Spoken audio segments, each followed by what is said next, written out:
អ្នកជឿទេថាមនុស្សបុរាណកាលពី5500ឆ្នាំមុនមានសមត្ថភាពអាចកត់ត្រាព្រឹត្តិការណ៍តារាសាស្ត្រដ៏ស្មុគស្មាញបាននៅសារមន្ទីរជាតិអង់គ្លេស British Museum មានវត្ថុបុរាណមួយដែលអ្នកវិទ្យាសាស្ត្រចំណាយពេលជាង150ឆ្នាំដើម្បីបកស្រាយវាគឺជាបន្ទះផែនទីផ្កាយដែលបានកត់ត្រានៅមហន្តរាយដ៏ធំមួយដែលបានកើតឡើងលើផែនដីនោះគឺការធ្លាក់នៃអាចម៍ផ្កាយដ៏មហិមាបន្ទះដីឥដ្ឋនេះត្រូវបានរកឃើញដោយលោក Austin Henry Layard នៅពាក់កណ្ដាលសតវត្សទី19ក្នុងបណ្ណាល័យនៃវាំងនគរស្ដេច Ashurbanipal ក្រុង Nineveh ប្រទេសអ៊ីរ៉ាក់បច្ចុប្បន្នវាជាប្រភេទដីឥដ្ឋដុតរាងមូលមានរូបភាពតារានិករនិងការវាក់មុំដែលច្បាស់លាស់អ្នកវិទ្យាសាស្ត្រជឿថាវាគឺជាច្បាប់ចម្លងដែលធ្វើឡើងនៅឆ្នាំ700មុនគ្រិស្តសករាជប៉ុន្តែផ្អែកលើទិន្នន័យដើមតាំងពី3300ឆ្នាំមុនគ្រិស្តសករាជសម័យ Sumerian ក្នុងឆ្នាំ2008អ្នកស្រាវជ្រាវពីររូបគឺ Alan Bond និង Mark Hemsel បានប្រើប្រាស់កម្មវិធីកុំព្យូទ័រដើម្បីបង្កើតផ្ទៃមេឃកាលពី5000ឆ្នាំមុនឡើងវិញផែនទីនេះមិនមែនគ្រាន់តែបង្ហាញផ្កាយធម្មតានោះទេ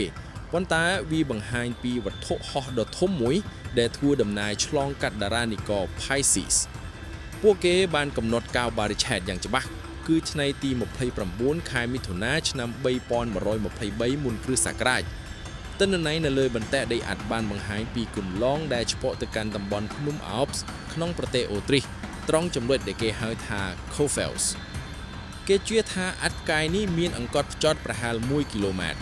ការធ្លាក់របស់វាបានបង្កជាការបាក់ភ្នំដ៏ធំសម្បើមដែលមានក្រមាស់ដល់ទៅ500ម៉ែត្រនិងប្រវែង5គីឡូម៉ែត្រផ្ទៃនេះមិនបានបន្សល់ទុកនៅរណ្ដៅដ៏ធំដូចអាចម៍ផ្កាយដទៃទេព្រោះវាបានផ្ទុះនៅគៀកនឹងដីបង្កជាកម្ដៅនិងសម្ពាធដ៏ខ្លាំងក្លាដែលធ្វើឲ្យថ្មរលាយคล้ายទៅជាកែវព្រឹត្តិការណ៍នេះអាចជាប្រភពនៃរឿងព្រះលីង Sodom and Gomorrah នៅក្នុងព្រះគម្ពីរដែលនិយាយអំពីភ្លៀងធ្លាក់ពីលើមេឃមកបំផ្លាញទីក្រុងវាបង្ហាញថាជនជាតិ Sumerian មានចំណេះដឹងខាងតារាសាស្ត្រខ្ពស់បំផុតដែលអាចគណនាគន្លងផ្កាយនិងកត់ត្រាព្រឹត្តិការណ៍ធម្មជាតិបានយ៉ាងត្រឹមត្រូវ